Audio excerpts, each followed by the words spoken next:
Notre ambition, c'est de changer la Seine-sur-Mer. Et pour cela, nous avons besoin de 6 défis sur 6 ans. Le premier défi, c'est faire de la Seine-sur-Mer une ville durable. La ville de la transition écologique. Ça serait la première ville et la seule ville du bassin méditerranéen qui aurait cette ambition de la transition écologique. C'est une nécessité, c'est une urgence sur notre territoire et pour la planète. Donc là, on arrive sur une plage magique. C'est la plage des Sablettes, avec au fond les deux frères. Et il y a un enjeu incroyable. On a d'une part la montée du niveau des eaux et l'autre problématique, c'est le niveau du sable qui diminue.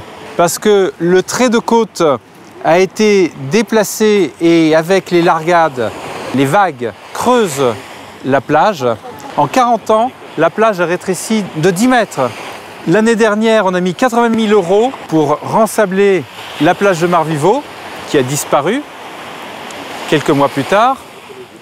Et on va dépenser 400 000 € pour retirer le sable et les posidonies qui encrassent l'autre bout de la baie. Près de 500 000 € gaspillés. Alors que la solution, elle est très simple. Il suffit de creuser un chenal au niveau du port de Saint-Elme et à ce moment-là, le courant de la mer se fait naturellement.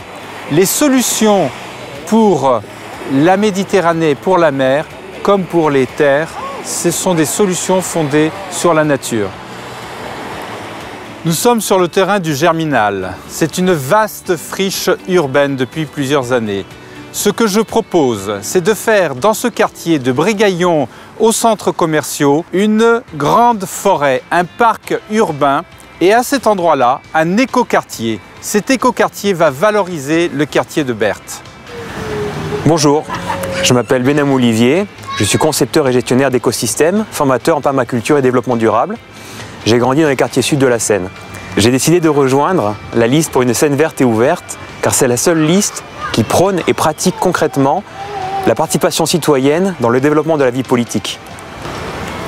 Pour ma part, je m'engage à transformer notre ville en un poumon vert, avec la participation collaborative des acteurs locaux, municipaux et des populations. Si vous aussi vous pensez que l'avenir de notre ville réside dans vos mains, votez Luc Patatringer.